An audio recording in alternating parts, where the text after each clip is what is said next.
All right. And thank you, good people, for hanging on to this episode of the Real Leaders Podcast with Dr. Pat Harned. We hope you enjoyed it as much as we did. And folks, we've got a few of you hanging on in this chat room. If you want to ask Doc your questions, now is the time to do it. Also, Doc, last words.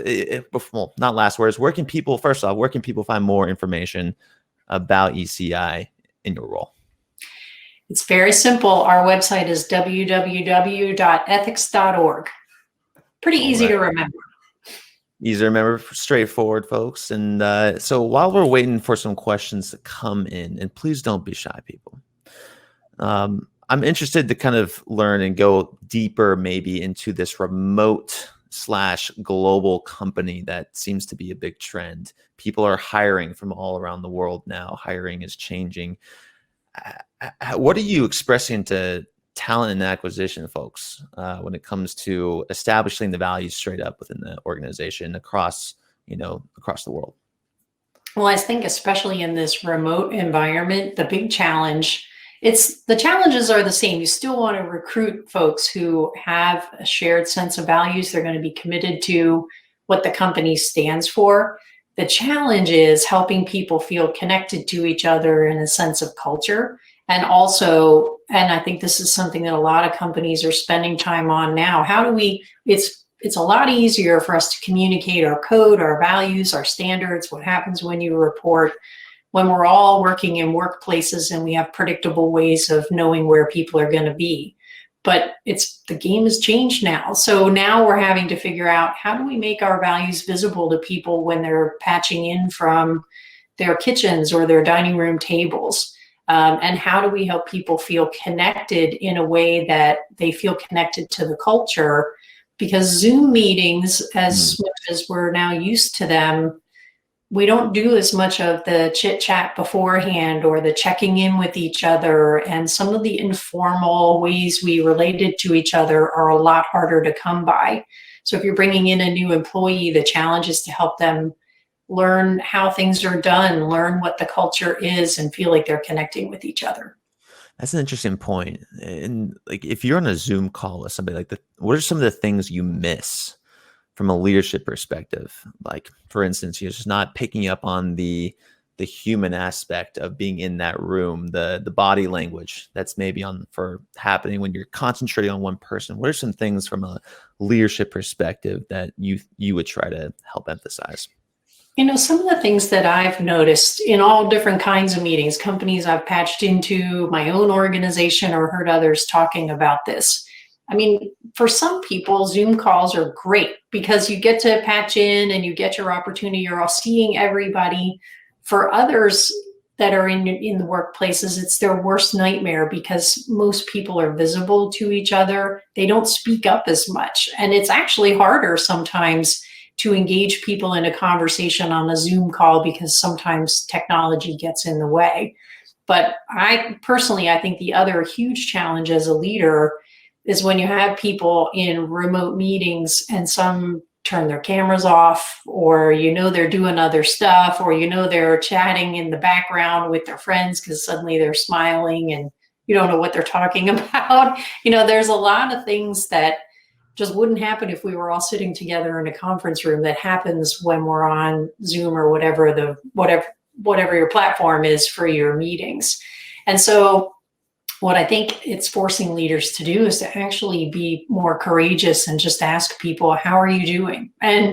Or what are you doing? And to try to get more feedback, to call people out in a respectful way, not to humiliate or embarrass them, but to invite them to be part of the conversation. Because I think for some people, this format is really challenging. And Doc, we just had a question flying here, and my boss name is Jelena, or maybe it's Jelena. We're just going to go with this. Thanks so much for a thought-provoking presentation.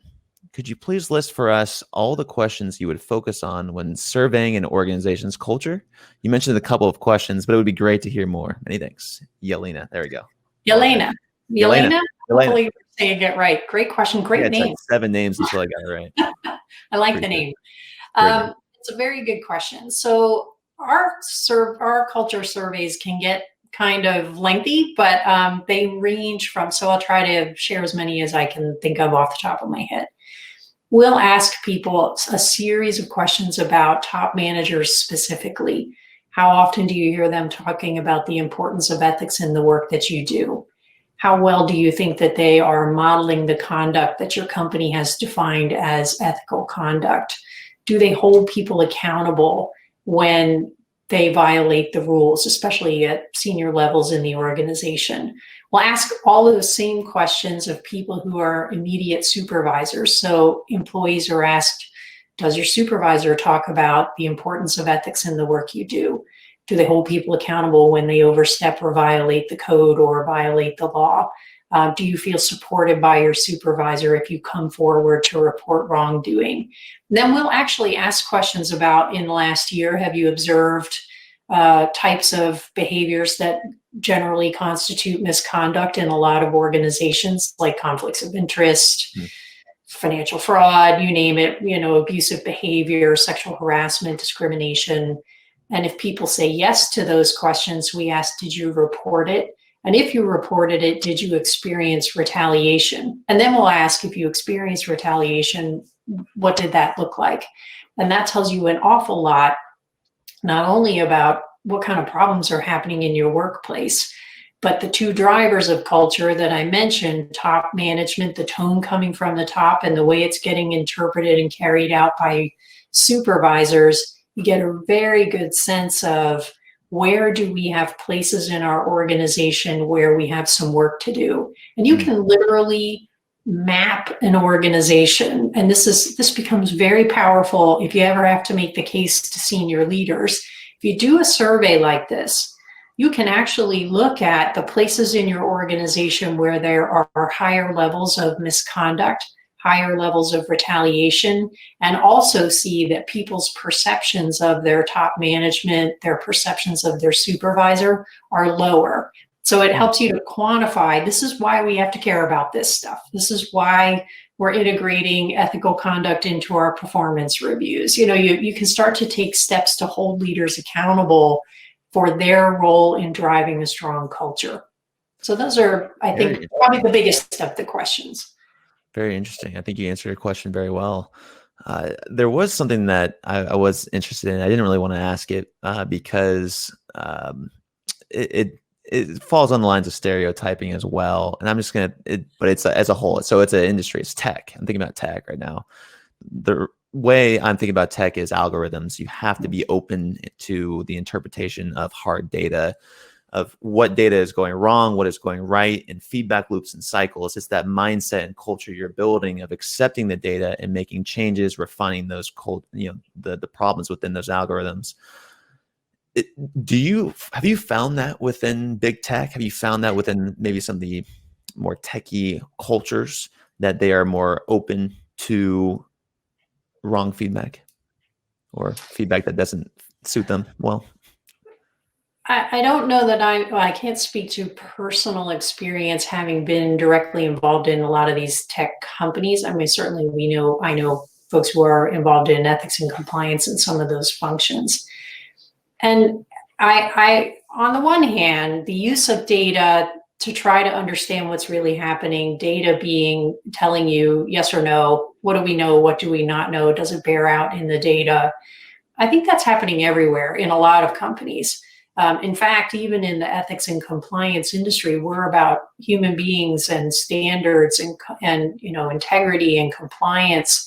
But there's a huge emphasis on starting to have better analytics to be able to monitor what's happening in the company and to show you where you higher or lower risk for culture. And those are all very useful tools. They give you a good sense on a high level. But I also think in all organizations, tech or not, they're all about human beings relating to each other. And data only goes so far in measuring human conduct, human intention, human values. And I say that as an organization that actually tries to measure culture. We can't 100% measure a culture. We can get a good snapshot of what we think is happening. But the other thing, Kevin, that I thought you were going to say is that a lot of tech companies, because they are younger organizations, not true for some, but they have more of a startup business culture where they are more like big innovators. We've heard descriptions of some tech companies being kind of a cowboy culture, first break all the rules kind of a mentality, which is a totally different culture. And I would say it's a dangerous culture. I think most organizations that start out that way because you have to be successful eventually hit a point where you have to put systems in place and values and reporting lines, because you can only go so far with that kind of a culture without ground rules before you start to have problems, before it starts to unravel. And it really runs counter to the data mentality, which is kind of ironic in a bad way. Interesting. Now, do you think you have to be, I guess, I don't know, I don't want to put words in your mouth, but let's just say cutthroat or unethical to survive as a startup? And the only reason I say that is because a lot of mission-driven organizations are so focused on the mission, and they're so focused on the environmental change, they forget to make quality products at a low price that can compete. And so, yeah, what are your thoughts on that? I think you can only get so far if that's the way you're operating. To be a successful startup, you have to be driven, you have to be focused, you have to be hungry, you have to be innovative. Those are all really good things. None of them necessarily mean you have to step on your competitors' toes or steal confidential information or make lower quality products or lie about what you're doing when you're not really doing that. That's an entirely different set of principles you're working with. There are, I think the best companies are the ones that start up and they move quickly and they're innovative and they're fast and furious. But they also keep in mind that it's going to be a short run if all of a sudden they show up in the news for having broken the law and having investigations or having cultures where people are coming forward and alleging harassment or abuse or discrimination. Those things ruin all your progress in a heartbeat. And to go back on what you said, being committed to the purpose and making decisions based on the purpose. Doc, just curious, what got you into ethics and compliance, and like, why are you so driven? Why have you been down on this route for so long? What do you find so fascinating about this? I have told people if I ever write my autobiography, the title is going to be "I never meant for any of it to happen." My career has been like probably a lot of people. I thought I was going to do one thing and I'm doing something completely different. I actually started thinking I was going to be a teacher. And then I, from there, transitioned into wanted to be in higher education. And I was in higher ed administration. And I was a Greek advisor and also in charge of judicial affairs. And seeing those two things, nothing, not making any comments about Greek life or any of those other things, but actually more broadly, being in charge of judicial affairs on a university campus gives you a really big view of people's conduct and how organizations think about what's acceptable and what's not acceptable to us. And that got me interested in ethics. So from there, I moved into character education and, long story short, came to my organization and got more involved in the business work that we do, because the principles are the same. You're trying to fundamentally help people live out their values and be a good role model, set the right tone so that they can do it. So yeah, it's been a fun ride, but not something I would have ever said I'd be doing. Well, Doc, we're glad you're here now, and we appreciate you and everyone else, Evelyn, Yelena, for joining in, tapping into the conversation today here on Crowdcast of the Real Leaders Podcast. Again, folks, if you want to be notified of when this episode is released on Sunday, click the link on one of the first links in this chat up there. Hopefully it'll slide back into this chat box to be notified of its release. Doc, any last words for our audience today? Well, I know that a lot of folks that are in your audience are people who are in business and aspiring leaders. If you're not already a leader, I think the thing I would tell you is you have a much larger impact on the people around you than you can possibly think, as whether you are in a management position yet or whether you're on your way up to the top of the organization. And so the thing to do, the key is, you can't just say to yourself, yes, I have a strong set of values and I care about integrity. You have to tell people constantly, because if you don't remind them and show them and relate your values to your decisions, their interpretation is you actually don't care about integrity at all. So how you behave at work, the things you emphasize, the things you talk about, actually, if you ask ECI, we'll show you the data, quantitatively change conduct in your organization, either for the better or for the worse. So keep that in mind. You really might be working in a big global organization, but you have much larger impact than you think. So be consistent with your values, who you are, have that integrity, and make sure you're continually hammering that to your coworkers, to your employees. Absolutely.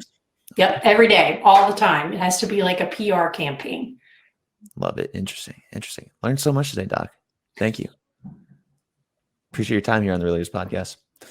All right, folks. That's it for me. Again, thanks for being a real leader. And always keep it real. Thanks, Doc.